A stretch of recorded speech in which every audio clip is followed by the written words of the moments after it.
Demeurez bénis, soyez bénis au nom de Jésus de Nazareth. Bien-aimés, que la main et la bonne main du Seigneur soient sur chacun d'entre vous, quels que soient vos lieux d'habitation, le lieu où vous êtes, que la bonne main du Seigneur vous localise, que Dieu vous garde. Dieu bénisse notre entendement encore ce soir. Ce soir, nous sommes là pour partager encore l'enseignement que nous avons déjà entamé. Nous voulons donner aujourd'hui la suite. Et le thème que nous traitons depuis la première séance, c'est les 6 prophètes et leurs caractéristiques. 6 prophètes et leurs caractéristiques. Sans plus tarder, nous allons prier le Seigneur. Nous te bénissons, Dieu d'Abraham, Dieu d'Isaac, Dieu de Jacob. Dieu sacré des Hébreux, Dieu créateur de toutes choses. La Bible dit, c'est par ta parole que tu as tout fait. Et la Bible même dit encore que ta parole est une lumière. Seigneur, qu'elle vienne illuminer nos cœurs et vient effacer tout ce qui était doute, tout ce qui était flou dans notre esprit. Merci de ce que tu nous parles au nom de Jésus. Amen. Nous prenons encore notre même texte de base qui est le livre de Éphésiens, le chapitre 4, verset 11, dans lequel l'apôtre Paul mentionne 5 ministères. Le ministère d'apôtre, le ministère de prophète, le ministère d'évangéliste, le ministère de pasteur et de docteur. L'apôtre Paul nous dit que les 5 ministères nous ont été donnés par Dieu dans le but de rendre parfait l'Église universelle. Donc, ils ont été donnés pour le perfectionnement des saints et de l'Église universelle.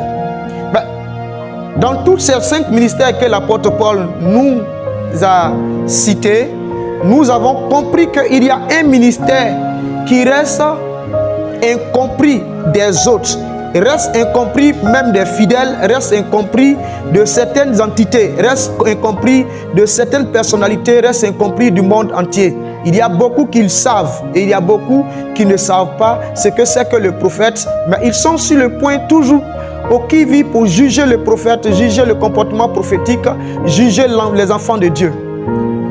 Vous voyez, la Bible dit que les prophètes, les apôtres, les évangélistes, les pasteurs, les docteurs ont été donnés par Dieu pour le perfectionnement des saints et de l'Église universelle.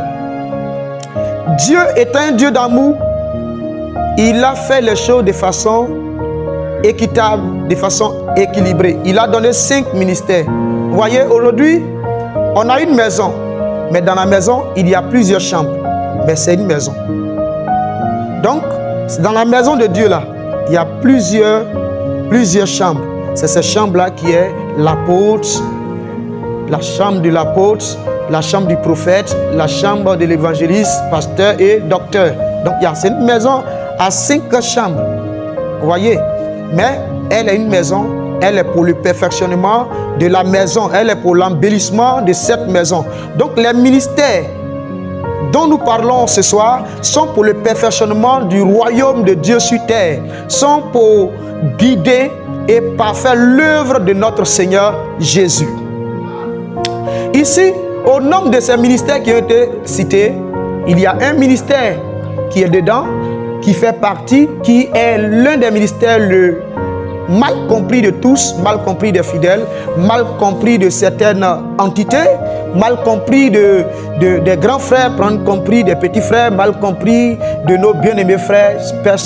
Beaucoup ne savent pas, mais beaucoup connaissent, beaucoup savent, mais il faut aussi parfois sciemment. Vous voyez, le prophète ou le ministère prophétique dont nous parlons, c'est un ministère comme tout autre ministère. c'est un ministère comme tout autre ministère. Dieu l'a donné pour le perfectionnement des saints et de l'Église. Donc on l'a dit plus haut que le prophète a été donné par Dieu. Le ministère prophétique a été donné par Dieu. Mais le prophète, on a dit que le prophète dans notre langage courant, c'est quelqu'un qui éclaire ses semblables, c'est une personne à qui Dieu donne des messages, qui les transmet. C'est un éclaireur. On a défini dans la première séance le prophète. Donc toutes ces personnes qui veulent comprendre ou connaître la définition du prophète, allez dans la première vidéo, voilà, dans le premier enseignement, vous allez écouter pour comprendre le prophétique et le prophète. Dieu nous bénisse. Nous étions arrêtés à un niveau où nous avons cité les différents types de prophètes, parce que nous avons dit notre enseignement était intitulé les 6 prophètes et leurs caractéristiques. Nous avons vu plus haut 3 types de prophètes. On a vu les prophètes de type voyant ou chandelier, les prophètes intercesseurs ou veilleurs. On a vu également les prophètes de puissance, de miracles et de feu. Voici là où nous étions arrêtés. Aujourd'hui, nous allons continuer sur ce que nous avons déjà commencé. Dieu nous bénisse. Aujourd'hui, mesdames, mesdemoiselles et messieurs, nous allons parler du 4e type de prophètes. Le 4e type de prophètes, nous allons parler des prophètes des nations. Je dis bien les prophètes des nations. Les autres catégories de prophètes, j'ai dit le. Mais quand j'arrive ici, j'arrive à ce 4e point, je dis les prophètes des nations. Ces prophètes sont plusieurs catégories. Ici, dans ce grand groupe de prophètes, on a plusieurs catégories de prophètes ici. Nous allons encore voir aussi plusieurs catégories de prophètes dans le grand groupe de prophètes des nations, des prophètes des nations. Vous voyez, dans les prophètes des nations, on trouve en petit point un type de prophètes qui sont les prophètes des nations ou les prophètes qu'on appelle les prophètes aigles. On les appelle les prophètes des nations ou les prophètes aigles. Mais ceux-là, quelles sont les caractéristiques? Comment ils travaillent? Quel est leur champ d'action? C'est ce que nous allons voir maintenant. Donc, c'est ce prophète que Dieu établit sur une nation, les pays.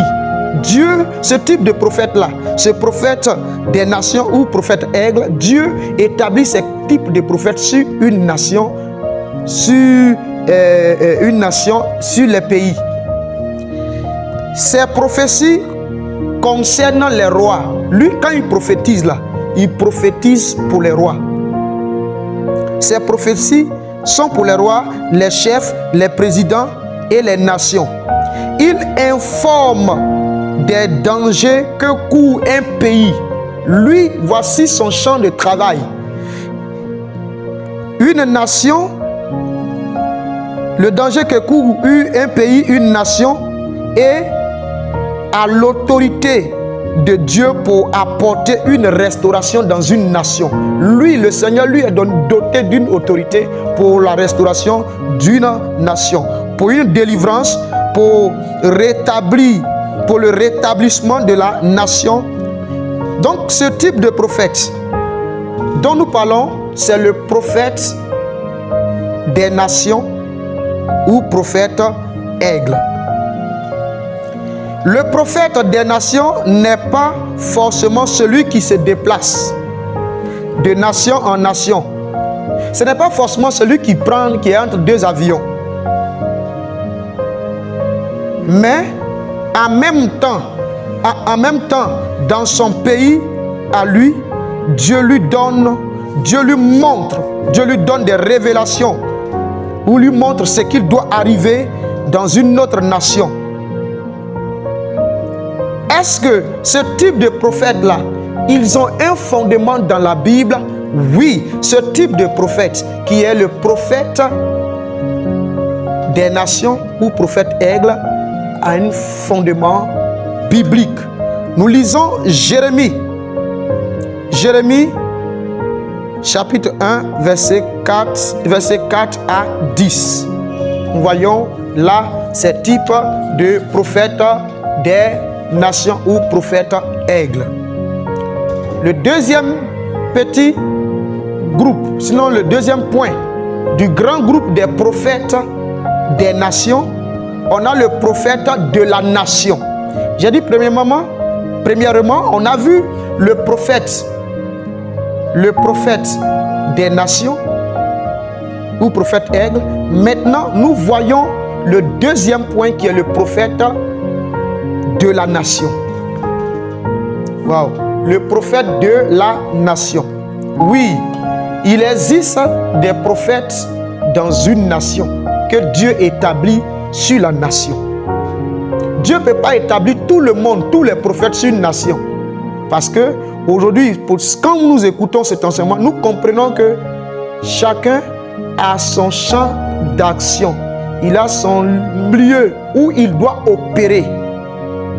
Dieu nous bénisse. Donc le prophète de la nation, c'est ce prophète que Dieu établit sur une nation, bien qu'il soit un prophète des nations, son champ d'opération se limite uniquement qu'à un pays sur lequel Dieu l'a établi.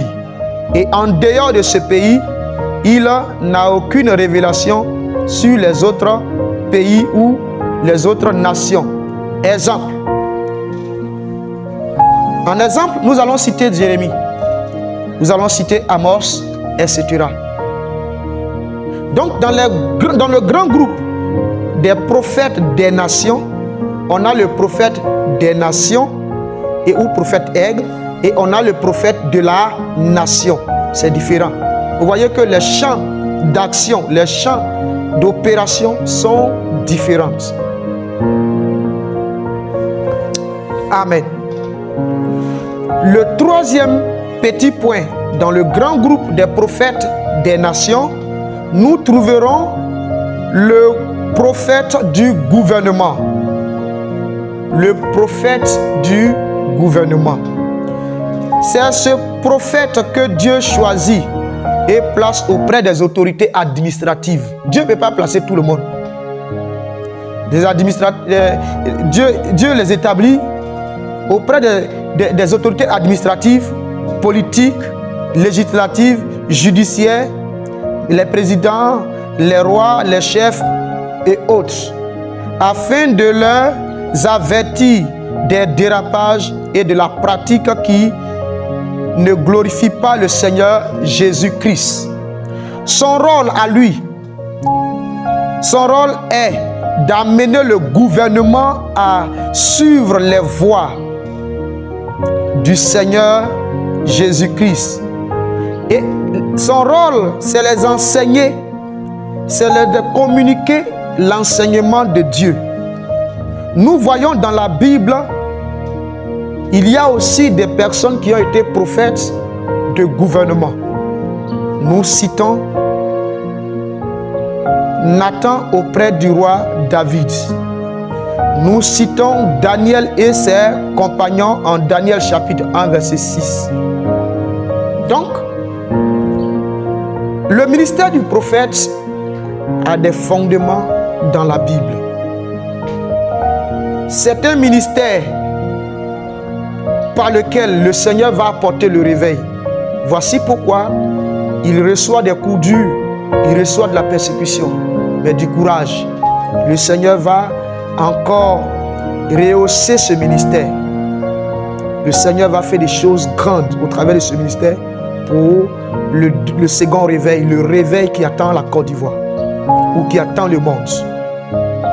Dieu nous bénisse. Donc, dans le grand groupe des prophètes des nations, nous avons un quatrième sous-groupe qui est le groupe des prophètes, le prophète du peuple. Le prophète du peuple. C'est le prophète que Dieu appelle et détache auprès d'une tribu. Dieu l'appelle et il le détache auprès d'une tribu. Par exemple, le ministère de ce prophète est centré sur un peuple, soit les Baoulés, soit les Bétés, soit les Burkinabés, soit les Agnis, soit les Guérés, soit les Yacouba, soit les Français, soit voilà, toutes ces personnes.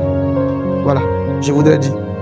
Donc quand il se trouve au milieu de ce peuple, son message passe facilement et de grandes délivrances et de miracles se font au travers de lui. Lui, c'est un prophète du peuple. Ce prophète du peuple-là, il ne peut pas aller jouer dans le champ d'action, il ne peut pas aller opérer dans le champ d'opération du prophète de feu. Il ne peut pas aller opérer dans le champ du prophète des nations. Il va avoir des conflits, il va avoir des choses qui ne seront pas jolies à voir. Dieu nous bénisse. Maintenant, le cinquième grand groupe de prophètes. Nous avons dit il y a 6 grands groupes de prophètes. Le cinquième grand groupe de prophètes, nous avons les prophètes enseignants ou les prophètes docteurs. Un prophète peut être appelé à enseigner. Un prophète peut être appelé à enseigner. C'est vrai, il est appelé au ministère prophétique, mais lui, il est enseignant. Amen. Dieu bénisse quelqu'un. Je pense que ça te fait du bien. Donc, c'est ce prophète dont Dieu donne de comprendre les mystères cachés de sa parole, afin de le transmettre à ses enfants. Il prêche et enseigne sous l'inspiration du Saint-Esprit les vérités bibliques et la justesse du message divin. Est-ce que cela a un fondement? Oui. 1 Jean 2, verset 27, c'est son fondement. Dieu te bénisse. Le 6e et dernier groupe de prophètes, le 6e et dernier groupe de prophètes, parce que nous avons dit dans notre thème qu'il y a 6 prophètes et leurs caractéristiques. 6 grands groupes de prophètes selon leur activité et leurs caractéristiques et leur champ d'action. Le 6e, c'est le prophète chantre. C'est ce prophète dont Dieu donne de comprendre les mystères cachés de sa parole. Donc le 6e grand groupe de prophètes, c'est le prophète chante. C'est le prophète qui chante des cantiques inspirés, qui prophétise sur l'effet de la louange, de l'adoration, des chants, de la danse et de la musique. Au nom de ces prophètes, nous pouvons mentionner David. Le roi David était un prophète. Asaph, les fils de Corée. Selon 1 Samuel 10, verset 5. Et 1 Chronique 25, verset 1 à 2. Et Éphésiens, le chapitre 5, verset 19. Vous voyez, le ministère prophétique est un ministère complet. Est un ministère complet. C'est pour cela que chacun doit comprendre ou doit travailler, doit connaître quel type de prophète il est. Aujourd'hui, c'est vrai, tu es prophète, mais tu te retrouves dans quelle catégorie de prophète? On a cité 6 catégories de prophètes et leurs caractéristiques, leur façon de travailler. Mais où tu peux te retrouver? Dans quelle catégorie te retrouves-tu? J'ai fait un bref résumé. Le premier type de prophète, on a dit le prophète voyant ou prophète chandelier. Son champ d'action, c'est d'orienter le peuple de Dieu, c'est de l'éclairer, c'est un éclaireur. Lui reçoit les messages pour éclairer. On peut le consulter. Voilà, voici pourquoi parfois on parle de consultation prophétique. On doit consulter le prophète. Allons consulter le voyant. On voit notre papa Joël Tatou qui est un prophète voyant. Il y a des prophètes voyants dans ce monde. Il y a des prophètes voyants. Donc toutes ces qualités de prophètes-là, ces types de prophètes existent. Mais nous qui suivons, nous qui le suivons, où nous classons notre ministère prophétique. On a parlé également des prophètes intercesseurs ou veilleurs. Son rôle, c'est d'être le gardien de la nation, gardien de la maison, gardien du peuple. C'est d'être une sentinelle, c'est d'intercéder et puis avoir les révélations, venir parler et puis avertir le peuple du danger qui le guette. Et lui aussi, en même temps, après avoir averti, il va demander clémence pour ce peuple. On a également parlé du prophète de puissance, de miracle, de feu. Ça, c'est le type de prophète qui aiment les miracles, qui font des miracles, qui parlent seulement des miracles. Et quand ils sont là, Dieu les utilise pour révéler sa gloire, pour révéler sa puissance, pour révéler qui il est, ce qu'il est capable de faire encore aujourd'hui. Parce que la Bible dit, Dieu est le même hier, aujourd'hui et éternellement. Le Seigneur n'a point changé. En lui, il n'y a point d'ombre de variation. Dieu est le même. Lui qui a fendu la mer Rouge, il est capable de le faire aujourd'hui. Lui qui a ressuscité les morts, il est capable de le faire aujourd'hui. Également, nous avons parlé du 4e grand groupe qui est le groupe des prophètes des nations. Les prophètes des nations. Dans ce grand groupe, nous avons trouvé 4 sous-groupes. 4 sous-groupes, à savoir le prophète des nations ou prophète aigle. On dit lui c'est un aigle. Un aigle, ça veut dire, on ne dit pas à quelqu'un ne peut pas affirmer comme ça qu'il est un aigle. Oui, l'aigle, le lion. Ça c'est vrai, c'est notre façon de parler. C'est notre façon de parler. Mais est-ce qu'il est appelé à ça? Oui, est-ce qu'il est appelé à ça? Donc, le prophète des nations, ce n'est pas celui qui voyage en 2 avions. Voilà, on a dit Dieu l'établit sur les nations, sur les pays. Et ces prophéties concernent les rois, les chefs, les présidents, les nations. Il les informe des dangers qu'ils courent. Et le Seigneur lui donne la grâce d'apporter la restauration, la délivrance et de rétablir certaines choses dans ces nations. Dieu nous bénisse. Également, il y a encore 3 autres sous-points. Il y a le prophète de la nation. Le prophète de la nation, c'est celui-là que Dieu établit sur une nation. Et bien qu'il soit des nations, le Seigneur l'établit sur une nation. Son champ d'opération se limite uniquement qu'à un pays sur lequel Dieu travaille avec lui. Dieu lui montre les choses sur le pays, sur la nation. Et puis, il prie, il informe. On a parlé de l'exemple d'Ésaïe, on a parlé d'Amos. Et on a parlé aussi du 3e sous-groupe du grand groupe des prophètes des nations, qui est le 3e, qui est le prophète du gouvernement. Le prophète du gouvernement, c'est le prophète que Dieu a fait auprès des autorités, voilà, administratives, politiques, législatives, judiciaires, présidence, roi, chef et autres, afin de les mettre sur la voie quand ils vont vouloir se détourner de ce qui est juste. Voilà. Donc le dernier, c'est le prophète du peuple. Le Seigneur peut affecter quelqu'un dans un peuple, son champ d'action c'est avec le peuple. Et quand il est là-bas, le message de Dieu passe, parce que Dieu l'a établi sur ce peuple-là. Son message passe bien. Et il est tellement bien compris, son message là c'est bien compris. Il y a des grands miracles, il y a des grands prodiges qui s'opèrent au travers de lui. Et aussi, le cinquième grand groupe des prophètes, parce qu'il y en a 6, le cinquième grand groupe des prophètes, c'est le prophète enseignant. Un prophète qui enseigne très bien. Ce type de prophète, Dieu lui donne de comprendre les mystères cachés de la parole et afin de le transmettre à ses enfants.